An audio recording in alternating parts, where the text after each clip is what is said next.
One of the questions I hear most often sounds simple, but it carries a lot of fear underneath it. Which molds are toxic? Which ones should we be scared of?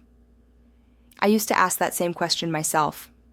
Before I go further, I want to gently orient us. This is how I show up right now.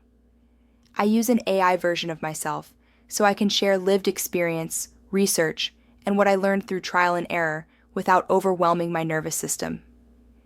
If you're here because mold information has felt confusing, contradictory, or alarming, you're not imagining that.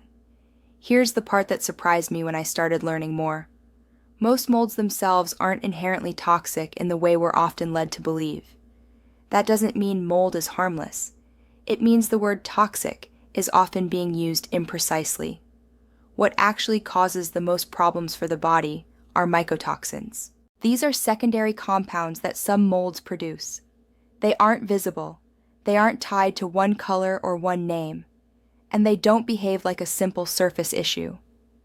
Mycotoxins are small enough to be inhaled. They can come into contact with the skin or eyes, and once they're in the body, they don't affect just one system. What made my experience confusing is that my symptoms didn't stay in one category. My nervous system felt off. My energy felt unpredictable. My inflammation felt harder to regulate. That overlap is what makes people feel overwhelmed. Not because mold is always extreme, but because mycotoxins can affect multiple systems at once. This is where a lot of misunderstanding happens. People hear toxic mold and imagine one specific mold species that explains everything. In reality, the issue is less about the mold label and more about whether mycotoxins are present and how the body is responding to them. Mold exposure can absolutely cause irritation, allergic responses, sinus issues, respiratory symptoms. Those are real.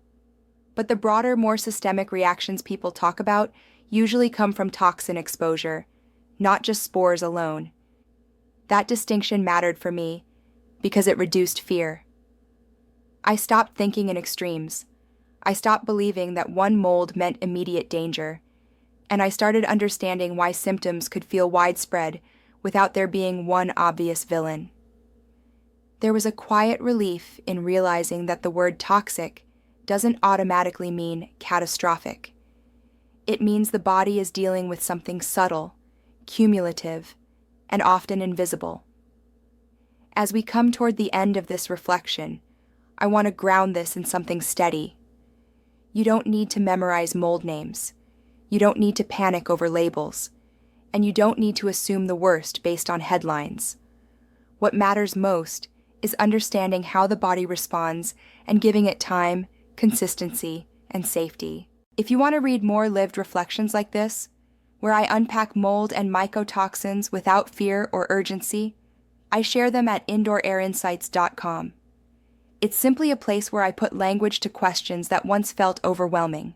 For now, you're allowed to let go of the idea that everything labeled toxic is something to be scared of. Clarity is often more stabilizing than certainty,